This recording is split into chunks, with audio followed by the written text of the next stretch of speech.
இந்த மக்களுக்கு நான் வந்து இந்த 36 லட்சம் வாக்கு செலுத்துகிற மக்களுக்கு நான் என்னோட மனமார்ந்த நன்றி தெரிவிச்சுக்கிறேன். இந்த தலைமைச் செயலகமே டோட்டலாக மாறும். திராவிட மாடல் தமிழ் தேசியமாக மாறும். சூரியன் மறையும், தமிழ் தேசியன் வந்து உதயமாகும். அன்றைக்கி 26 அது விரைவில் நடக்கும். ஐயா பிரதமர் மோடியை பார்த்தோம், ராமரை பார்த்தோம், கிருஷ்ணரை பார்த்து ஆரம்பித்தாங்க. ஆனால் நாங்கள் வந்து புறநானூற்று தலைவன், எங்கள் உயிர் தலைவன் மேதகுவே பிரபாகரனை பார்த்து நாங்கள் அரசியல் கட்சி ஆரம்பித்தோம். அதை ஃபஸ்ட்டு புரிஞ்சோம். என் மண்ணுக்காகவும் என் மக்களுக்காகவும் என் இனத்துக்காகவும் போராடி நான் பிரிவினைவாதி என்று பெயர் சூட்டப்படுவேன். ஆனால் அந்த பிரிவினைவாதம் எவ்வளவு புனிதமானதுன்னு நான் இந்த நேரத்தில் நான் அதை முதல்ல தெரிவிச்சுக்கிறேன். சகோதரர் வணக்கம். நடந்து முடிந்திருக்க 2024 பாராளுமன்ற தேர்தலில் வந்து நாம் தமிழர் கட்சி வந்து மாநில அங்கீகாரம் பெற்றிருக்காங்க. 8.19% வாக்கு பெற்று 36 லட்சம் வாக்குகளை பெற்று 8.19% வாக்கு எடுத்திருக்காங்க. இது நீங்கள் எப்படி பார்க்குறீங்க? இது வந்து நான் எப்படி கருதுறேன்னா, கண்டிப்பாக அது நாம் தமிழர் கட்சியோட ஒரு வரலாற்று சாதனைன்னு தான் சொல்ல முடியும். ஏன்னா இது எங்கள் தமிழ் இனத்தின் ஒரு கனவு, எங்கள் தலைவர் கண்ட கனவு, எங்கள் மாவீரர்கள் கண்ட கனவு. இது இந்த 50 ஆண்டுகால திராவிட வரலாற்றிலேருந்து ஒரு தமிழ் தேசம் அங்கீகரிக்கப்படணும் அப்படின்ட்டு எங்கள் மக்களோட பெரும் கனவு. இது எப்படின்னா, ஒரு ஆரிய அரசியலுக்கு மத்தியிலும் திராவிட அரசியலுக்கு மத்தியிலும் ஒரு தமிழ் தேசியம் அங்கீகரிக்கப்பட்டிருக்கிறது என்றால் இது கண்டிப்பாக உலக சாதனை தான் இது. ஏன்னா இங்கே திமுக வந்து எத்தனைனா 10 கட்சிகள் கூட்டணியோடும் 15 இயக்கங்கள் ஆதரவோடும் போட்டிட்டாங்க. அதிமுக வந்து 4 கட்சிகள் கூட்டணியோடும் 8 இயக்கங்கள் ஆதரவோடு போட்டிட்டாங்க. பாஜக வந்து 8 கட்சிகள் கூட்டணியோடும் 6 இயக்கங்கள் ஆதரவோடும் போட்டிட்டாங்க. ஆனால் நாம் தமிழர் கட்சி மட்டும்தான் மண்ணுக்காகவும் தமிழ் இனத்திற்காகவும் தனிச்சு நின்று மக்களோட கூட்டணி வச்சு போட்டிட்டாங்க. வந்து நாம் தமிழர் கட்சி வந்து இது 8 கோடி மக்களோட கூட்டணி வச்சு போட்டிட்டு 8% மேலே வாக்கு எடுத்து அங்கீகரிக்கப்பட்ட மாநில கட்சியாக நாம் தமிழர் கட்சி வந்து உருவெடுத்திருக்கு. இது எப்படின்ட்டு நான் கேட்டால், என்ன தம்பி 30 ஓட்டு விழுமா 20 ஓட்டு விழுமான்னு கேட்ட தற்குறிகளுக்கு மத்தியில் தரமான சம்பவமாக இது அப்படியே ஒரு ரிவெஞ்ச் எடுத்த மாதிரி இது எங்களுக்கு ஆயிட்டு கருதுறோன்னா, இது எங்களுக்கு வெற்றி கிடைச்ச மாதிரி தான். ஏன்னா இது நீண்ட நாள் கனவு, ஒரு வெறி. இது நான் எப்போ நம்ம வெற்றி பெறுவோம், எப்போ நம்மளுக்கு ஒரு அங்கீகாரம் கிடைக்கும். ஏன்னா போனால் முதல்ல அங்கீகாரம் அவங்கடா, அப்புறம் வந்து பேசிங்களா அப்படின்னு சொல்லி ரொம்ப கொச்சப்படுத்தினாங்க. அப்படி பேசினவங்க மத்தியில் இன்றைக்கி நாம் தமிழர் அப்படின்னு கெத்தாக சொல்லிட்டு நடந்து போகிற அளவுக்கு நாங்கள் இன்றைக்கி இந்த இடத்துல நாங்கள் வந்து வளர்ந்து வந்து நிற்கிறோம். ரொம்ப எங்களுக்கு பெருமையாக இருக்குது. நாகை பாராளுமன்ற தொகுதி, திருவாரூர் மாவட்டம் திருத்துறைப்பூண்டி தொகுதி. இதில் மொத்தம் 6 சட்டமன்ற தொகுதி உட்பட்டு இருக்குது. இதில் நாங்கள் வந்து திருத்துறைப்பூண்டி சட்டமன்ற தொகுதி. இதுக்கு முன்னாடி நான் கூட சொல்லியிருப்பேன், இதை நாங்கள் வெற்றியாக தான் கருதுகிறோம் அப்படின்னு. ஏன்னு கேட்டால், இங்கே பல்வேறு கட்சி கூட்டணியோடு இருந்தாங்க, நாங்கள் மட்டும் தனித்து ஒத்த காலில் நின்னோம். இப்போ இந்த ஒத்த காலில் நாங்கள் இங்கே தனித்து நிற்கிறப்போ என்னென்னா, ஓட்டுக்கு பணம் கொடுக்கல, ஊடக பணம் இல்லை, பொருளாதாரம் சுத்தராக இல்லவே இல்லை. நாங்கள் பிச்சை எடுக்காத குறை தான். அயல் தேசத்தில் உள்ளவங்கள்ட்ட கேட்குறோம், அவங்களும் முடிஞ்சே தருவாங்க. இங்கே பக்கத்தில் உள்ளவங்கள்ட்ட கேட்போம், கொஞ்சம் வச்சு அதை வச்சு தான் நாங்கள் தேர்தல் மேனேஜ் பண்ணோம். ஓட்டுக்கு பணம் இல்லை, ஊடக பலம் இல்லை, பொருளாதாரம் இல்லை. இதையெல்லாம் தாண்டி நாங்கள் இந்த தேர்தலில் சந்தித்து, அதுவும் தேர்தலுக்கு முன்னாடி 20 நாளைக்கு முன்னாடி தான் எங்களுக்கு சின்னமே தந்தாங்க.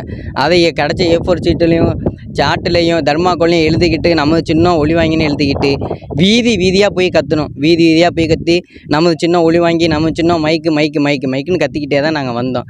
கத்தி இரத்த வேர்வையாக சொட்ட தொண்டை தண்ணி வத்தி போக தெருமுனை கூட்டங்கள் போட்டோம். எங்கள் அண்ணன் செந்தமிழன் சீமானோடும் அவர்கள் தம்பிகள் நாங்களும் வீதியாக போய் கற்றணும். அந்த கத்துனதுக்கான பலன் தான் இந்த 36 லட்சத்துக்கும் மேற்பட்ட வாக்கு. முதல்ல அந்த 36 லட்சம் வாக்கு செலுத்தின தமிழ் மக்களுக்கு முதல்ல ஒரு நன்றியை தெரிவிச்சுக்கிறோம். ஏன்னா இத்தனை பேர் எங்களை நம்பி பணத்துக்கு விலை போகாமல் என்னென்னோ குக்கர் தரங்குறாங்க, கேஸு தரங்குறாங்க, அது தரங்குறாங்க, இது தரங்குறாங்க, இதுக்கெல்லாம் விலை போகாமல் எங்களுக்கு நம்பி அந்த மைக் சின்னம் எத்தனை 10வது இடத்துல கொண்டு போய் வச்சாலும் இந்த பசங்களுக்கு இந்த ஒரு வாட்டி வாய்ப்பு கொடுப்போன்னு ஓட்டு போட்டாங்கல்ல, அவங்களுக்கு முதல்ல நான் நன்றி தெரிவிச்சுக்கிறேன். எங்கள் எல்லாரோட நன்றி நாங்கள் தெரிவிச்சுக்கிறோம். தமிழக மாநில தலைவராக பிஜேபி அண்ணாமலை இருக்கார்ல, அவர் சொல்லியிருந்தார் 2024 தேர்தலுக்கு பிறகு நாம் தமிழர் கட்சின்னு ஒரு கட்சியே இருக்காது அப்படின்னு சொல்லியிருந்தாரு. அதை எப்படி பார்க்குறீங்க? இந்த ஒரு கேள்விக்காக தான் நான் ஆரம்பத்துலேருந்து வெயிட் பண்ணிட்டு இருந்தேன். அவர் என்ன நினப்பில் எனக்கு சொன்னாருன்னு தெரில. நேத்தி ஒன்று பேசுகிறாரு, இன்றைக்கி ஒன்று பேசுகிறாரு, இல்லைங்கண்ணான்னு சொல்கிறாரு. இதுக்கும் மத்தியில் அவங்க மற்ற கட்சிகள்லாம் ஆட்டுக்குட்டின்னு வேற ஓட்டுறாங்க. அது வேற எனக்கு கொஞ்சம் வருத்தம் அளிக்குது. அண்ணன் இப்படி சொல்கிறது, அண்ணன் என்ன நினப்பில் சொன்னாருன்னு தான் எனக்கு தெரியலை. அவர் அவங்கெல்லாம் எதை பார்த்து அரசியலுக்கு வந்தாங்கன்னா, கட்சி ஆரம்பித்தாங்கன்னா, ஐயா பிரதமர் மோடியை பார்த்தும் ராமரை பார்த்தும் கிருஷ்ணரை பார்த்து ஆரம்பித்தாங்க. ஆனால் நாங்கள் புறநானூற்று தலைவன், எங்கள் உயிர் தலைவன் மேதகுவே பிரபாகரனை பார்த்து நாங்கள் அரசியல் கட்சி ஆரம்பித்தோம். அதை ஃபஸ்ட்டு புரிஞ்சுக்கணும். எங்களுக்கு 30க்கும் மேற்பட்ட நாடுகளை சண்டையிட்ட எங்களுடைய தலைவர் பிரபாகரனை பார்த்து நாங்கள் வந்து அரசியல் கட்சி ஆரம்பித்தோம். அது நீங்கள் எப்படி தமிழ் இருக்கிற வரைக்கும், தமிழ்நாடு இருக்கிற வரைக்கும் நாம் தமிழர் கட்சி கடைசி வரையும் இருந்துக்கிட்டே இருக்கும். தமிழ்நாட்டு மக்கள் உயிர் இருக்கிற வரைக்கும் நாம் தமிழர் கட்சி இருந்துகிட்டே இருக்கும். ஆனால் இப்போ என்னன்னா, நீங்கள் தான் முதல்ல மாநில கட்சி அங்கீகாரம் முதல்ல உங்கள்கிட்ட இருக்கா? எப்படி நீங்கள் 2024க்கு பின்னாடி நாம் தமிழர் கட்சி இருக்கான்னு சொல்கிறீங்க? நீங்கள் எல்லா கட்சியோட கிட்டத்தட்ட ஒரு 8 கட்சியோட கூட்டணி சேர்ந்து தான் நீங்கள் 11.8% வாக்குகள் வச்சுருக்கீங்க. நாங்கள் தனித்தே 8.24% வாக்கு வச்சுருக்கோம். உங்களுக்கும் எங்களுக்கும் ஒரு 2.5% வாக்கு தான் வித்தியாசமாக இருக்கும். நீங்கள் எப்படி 2024க்கு பின்னாடி இருக்காதுன்னு முதல்ல சொல்கிறீங்க? இது தேர்தலுக்கு பின்னாடி உங்களால் சொல்ல முடியாது. அதனால தான் தேர்தலுக்கு முன்னாடி அதுக்கு சொல்லணும்னு நீங்கள் சொல்லிட்டீங்க போல இருக்குது. இருந்தாலும் எங்களுக்கு வாழ்த்துக்கள் தெரிவிச்சிருக்கீங்க, நாங்கள் தேர்தலில் நேர்மையானோம் அப்புடின்னு. ஆனால் இனி கொஞ்சம் மட்டும் பார்த்து பேசுங்க. ஏன்னா நாங்கள் வந்து பிரபாகரன் பிள்ளைகள்.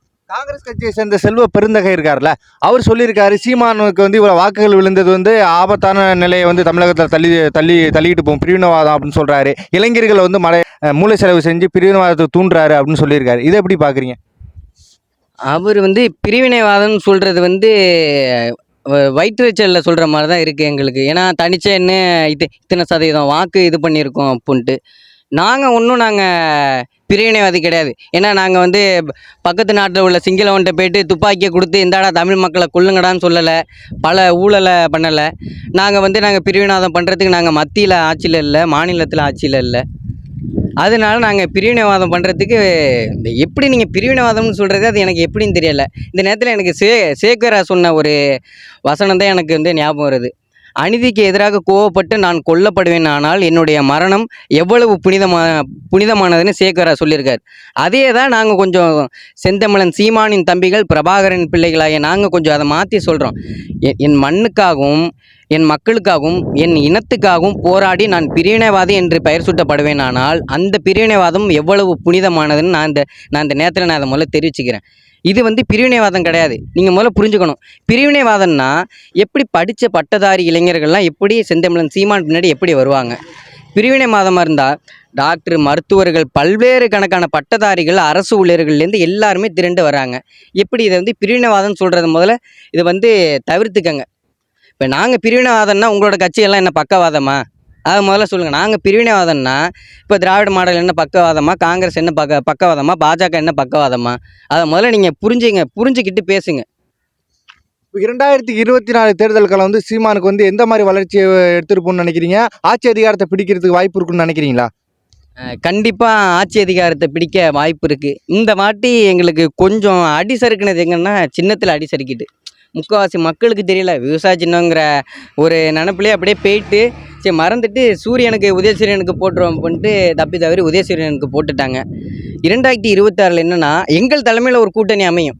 இத்தனை வருஷ காலமாக நாங்கள் வந்து கூட்டணி அமைக்காமல் வந்தது முதல்ல ஒரு வலுவாகிய பின்பு நல்ல ஒரு எங்கிட்ட வந்து யார் இருக்காங்கன்னா ஐயா திருமாவளவன் இருக்காங்க. இந்த சைடு ஐயா பாட்டாளி மக்கள் கட்சியில் அன்புமணி ராமதாஸ் இருக்காங்க. அண்ணன் செந்தமிழன் சீமான் வந்து என்ன நினைக்கிறாங்கன்னா, நம்மள்ட்டையும் ஒரு வலுவாக இருக்குது, நம்ம தமிழ் தேசம் வெல்லும்னா நம்ம அண்ணன்கள்கிட்ட முதல்ல நிரூபிச்சுட்டு நம்ம அண்ணன்களோட கூட்டணி வச்சுப்போம் அப்படின்னு நினச்சாங்க. அது மாதிரியே இப்போ வேறு அண்ணன் விஜய் வேறு கட்சி ஆரம்பிச்சிருக்காங்க. அடுத்து பல்வேறு இயக்கங்கள் வந்து 2026 நாம் தமிழர் கட்சியோட வந்து இணையறதுக்கு வாய்ப்பு இருக்குது. அப்போது வந்து எங்கள் தலைமையில் ஒரு கூட்டணி அமையும். கூட்டணி அமைஞ்சு 25-30% வாக்குகள் பெற்று அந்த தலைமைச் செயலகமே டோட்டலாக மாறும். திராவிட மாடல் தமிழ் தேசியமாக மாறும். சூரியன் மறையும், தமிழ் தேசியன் வந்து உதயமாகும். அன்றைக்கி 26 அது விரைவில் நடக்கும். அதை முதல்ல கருத்தில் ஏற்றுக்கணும். இந்த மக்களுக்கு நான் வந்து இந்த 36 லட்சம் வாக்கு செலுத்துகிற மக்களுக்கு நான் என்னோடய மனமார்ந்த நன்றி தெரிவிச்சுக்கிறேன். ஏன்னா வந்து தென்னாப்பிரிக்காவின் சேக்குவரா அழைக்கப்படும் தோமஸ் சங்கரா ஒன்று சொல்கிறாரு. புரட்சிகர சிந்தனையை மக்கள்கிட்ட கொண்டு போய் விதைச்சிட்டேன் அப்படின்னு சொல்லி நீ வந்து சோறு அடைஞ்சிடாத. ஏன்னா அந்த புரட்சிகர சிந்தனையோட மக்கள் உன்னைய பின்னால் தள்ள மாட்டாங்க, அந்த புரட்சிகர சிந்தனையை இழுத்துக்கிட்டு முன்னால் போவாங்க அப்படின்னு தோமஸ் சங்கரா சொல்லியிருக்காரு. அப்படி இருக்கும்போது இந்த 36 லட்சம் மக்கள் எங்களை என்ன பண்ணிட்டாங்கன்னா, என்னதான் சின்ன பறி போனாலும் எவ்வளோதான் ஓட்டுக்கு நோட்டு காசு பெட்டி வந்து தள்ளினாலும் நாங்கள் உண்மையாக இருப்போம்னு சொல்லிட்டு தமிழ் தேசியம் என்னும் நெருப்பை எங்களை இழுத்துக்கிட்டு முன்னால் போயிருக்காங்க. அது எங்களுக்கு ரொம்ப ஊக்கமளிச்சிருக்கு. அந்த மக்களுக்கு வந்து ரொம்ப நன்றி தெரிவிச்சுக்கிறோம். இது வந்து முடிவு இல்லை, இனிமேல் தான் தொடக்கம், இதுதான் ஆரம்பம். இதுக்கு முன்னாடி அடுத்த கட்டமாக திராவிடத்தில் அடுத்த தலைமுறையில் இருப்பாங்களான்னு தெரியாது. தமிழ் தேசியத்தை கொண்டு போக நான் இருக்கேன். எனக்கு பின்னாடி வர என் நண்பர்கள் இருக்காங்க. என் நண்பர்களுடைய வாரிசுகள் அப்படியே தமிழ் தேசியத்தை நாங்கள் கடைசி காலம் வரை நாங்கள் கொண்டு போய் சேர்த்துடுவோம். ஏன்னா நாங்கள் சீமானின் மாணவர்கள், வேலுப்பிள்ளை பிரபாகரன் பிள்ளைகள். நாங்கள் கண்டிப்பாக தமிழ் தேசியத்தை கொண்டு போய் சேர்ப்போம். இப்போ நாடும் நாமதே 40ம் நாமதேன்னு சொன்னது இங்கே பாசிச மோடி ஆட்சி தமிழ்நாட்டில் அந்த தாமரை மலர்ந்துடக்கூடாதுன்னு தான் உதயசூரியனுக்கெல்லாம் ஓட்டு போட்டாங்க. பாஜக ஜெயிச்சிடக்கூடாதுன்னு தான் திமுகவுக்கும் காங்கிரஸுக்கும், காங்கிரஸ் கூட்டணி கட்சியான திமுகவுக்கும் வாக்கு செலுத்தினாங்க. இல்லைன்னா பாதி பேர் பாஜகக்கே வாக்கு செலுத்தியிருப்பாங்க. இதுலேயும் கொஞ்சம் நல்லா யோசித்தவங்க, வருங்காலத்தை பற்றி யோசித்தவங்க தான் எங்களுக்கு வாக்கு செலுத்தினாங்க. திமுக ஏன் இப்படி வெற்றி பெற்றதுன்னா பாஜக தோக்கணுங்கிறதுனால தான் திமுக வெற்றி பெற்றது. இல்லைன்னா திமுகவும் வெற்றி பெற்றிருக்க முடியாது. இதே பாஜக அதிமுகவோட கூட்டணி போட்டிருந்தாங்கன்னா பாஜக வெற்றி பெற்றிருப்பாங்க. இது திமுக ஒரு 20 தொகுதியும், அதிமுக கூட்டணியான பாஜகவும் ஒரு 20 தொகுதியும் இது பண்ணியிருப்பாங்க. பாஜகவை தமிழ்நாட்டுக்குள்ளே நுழைவிடக்கூடாது, எதனா ஒரு மத கலவரத்தை உண்டாக்கி விடுவாங்கங்கிறனால தான் திமுக அங்கே 40 தொகுதியும் வெற்றியிட முடிஞ்சது. இதுதான் இதை புரிஞ்சிக்காம ஒரு சிலர் ரொம்ப பேசுகிறாங்க. நன்றி, வணக்கம். நன்றி.